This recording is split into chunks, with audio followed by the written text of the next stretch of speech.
कांग्रेस और राजद के बीच match fix है।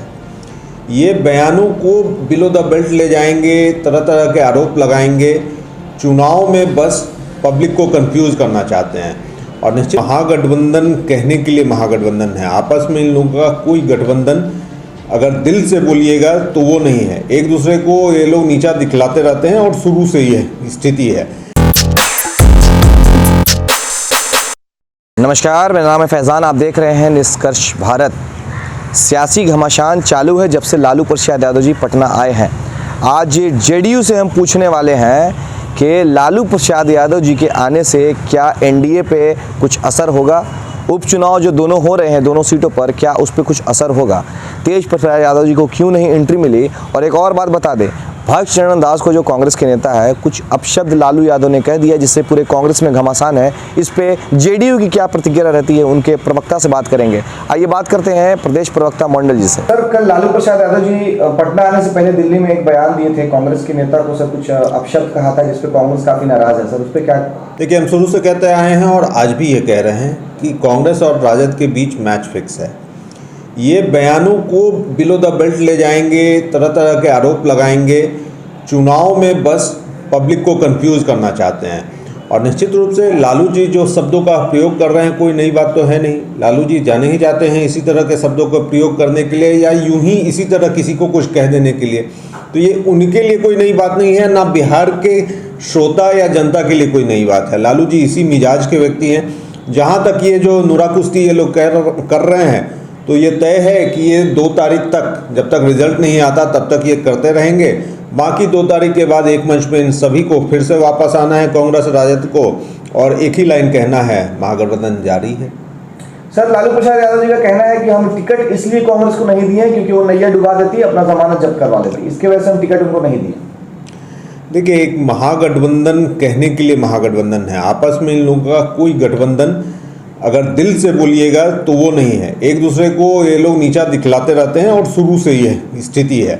लेकिन सच्चाई ये है कि जब आप गठबंधन करते हैं, कोई भी गठबंधन, तो कोई एक दल वहाँ चुनाव नहीं लड़ रहा होता। आज हम 2 जगह पे चुनाव लड़ रहे हैं तो वो जेडीयू के सिंबल पे भले ही लड़ रहे हों, लेकिन वहाँ पे मुकेश सहनी जी का भी उतना ही इम्पोर्टेंस है जितना बीजेपी का है, जितना मांझी जी का है और जेडीयू का। चारों मिलके, चारों के कार्यकर्ता और चारों के वोटर्स वोट करते हैं, तब कोई विधायक या कोई जीतता या हारता है। तो ये बात समझनी चाहिए। अब राजद को ये लगता है कि सब जगह वही लड़ते हैं, अकेले उन्हीं को वोट मिलता है, तो ये तो अब कांग्रेस बेहतर समझे। सबसे बड़ी बात है कि कांग्रेस की इतनी बेइज्जती होने के बावजूद भी ये तय है, क्योंकि उनका ट्रैक रिकॉर्ड है, उस तहत बोल रहा हूँ कि ये तय है कि वो कभी भी राजद को छोड़ने वाली नहीं है। सर, एक और सवाल है कि लालू प्रसाद यादव जी जो पटना आए तो उनके दोनों पुत्र रिसीव करने के लिए गए थे, लेकिन तेज प्रताप यादव जी का एक बयान है कि उनको एंट्री नहीं मिली। देखिए, ये जो सियासी नौटंकी है ये हर वो जगह मिलेगा आपको जहाँ जिस दल का अगर आकार या स्वरूप पारिवारिक होगा। निश्चित रूप से इसी तरह का मामला आप देखे होंगे 1 साल पहले, 1.5 साल पहले ही आपने पड़ोस के प्रदेश यूपी में भी देखा क्या हश्र हुआ।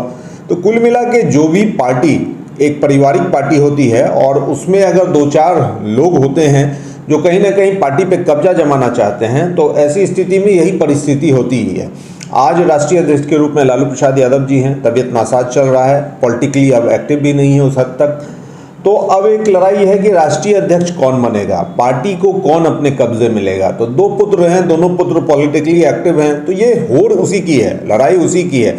उसमें कई बार तेज प्रताप जी बाजी मारते हैं, कई बार तेजस्वी बाजी मारते हैं, लेकिन कुल मिला के मैसेजिंग क्या जाता है, जनता ये देखती है कि जब एक परिवार आपस में नहीं सुलझ रहा है, आपस में ये लोग समन्वय नहीं बना पा रहे हैं, तो बिहार के जनता को कहाँ से ये लोग समन्वय बना के विकास के राह पे ले जाएंगे या कुछ काम करेंगे। कुल मिला के वही हश्र होना है जो उत्तर प्रदेश में हुआ। सर, एक आखिरी सवाल, बीजेपी कहती है कि लालू प्रसाद यादव जी को कंडीशनल बेल मिला है, वो चुनाव प्रचार नहीं कर सकते, लेकिन आरजेडी की तरफ से कहा जा रहा है हो सकता है लालू प्रसाद यादव जी चुनाव में जाए। तो सर आपकी इसमें क्या राय है, जेडीयू की क्या राय है?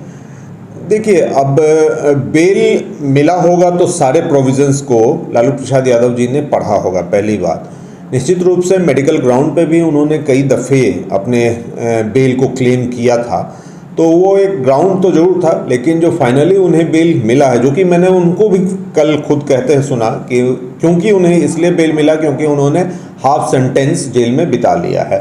तो हो सकता है, मैं इस विषय में बेहतर नहीं कह सकता, अगर उन्होंने पढ़ा है जाना है तो उस तहत मिला है, लेकिन जिस कारण भी मिला है जुडिशरी के तहत मिला है, और जुडिशरी के तहत उन्हें बेल मिला है, वो बाहर आए हैं। अगर पॉलिटिकली, अगर मेडिकल क्लेम के तहत अगर वो बाहर आकर के अगर पॉलिटिकली इन सब चीज़ों में एक्टिव होंगे तो निश्चित रूप से कोर्ट इसका संज्ञान लेगी, नहीं तो बेहतर है अपना, अगर वो सेंटेंस हाफ सेंटेंस कंप्लीट करके आए तो पॉलिटिकली अगर हेल्थ उनका अलाउ करता है तो वो जारी रखते हैं। सर, दोनों सीटों पर चुनाव जो हो रहा है, लालू प्रसाद यादव जी के आने से कोई असर एनडीए पर? देखिए, हम कभी भी कोई भी चुनाव जो भी आज तक हुआ है 2005 से पहले भी या 2005 के बाद मुख्यमंत्री नीतीश कुमार जी के तौर पे जब हम चुनाव लड़ते हैं उनके चेहरे के तौर पे, तो हम अपने मुद्दे पे चुनाव लड़ते हैं, अपने मैनिफेस्टो पे चुनाव लड़ते हैं, और मुख्यमंत्री नीतीश कुमार जी के जो किए हुए कार्य हैं विकास के, उसको लेकर के हम जनता के बीच जाते हैं। उसके अलावा विपक्ष की क्या भूमिका है, कौन आ रहा है, लालू जी आए, तेजस्वी जी आए या कोई आए, उससे हमें कोई फर्क नहीं पड़ता, क्योंकि हमारा मुद्दा एक मात्र होता है, वो है विकास और मुख्यमंत्री नीतीश कुमार।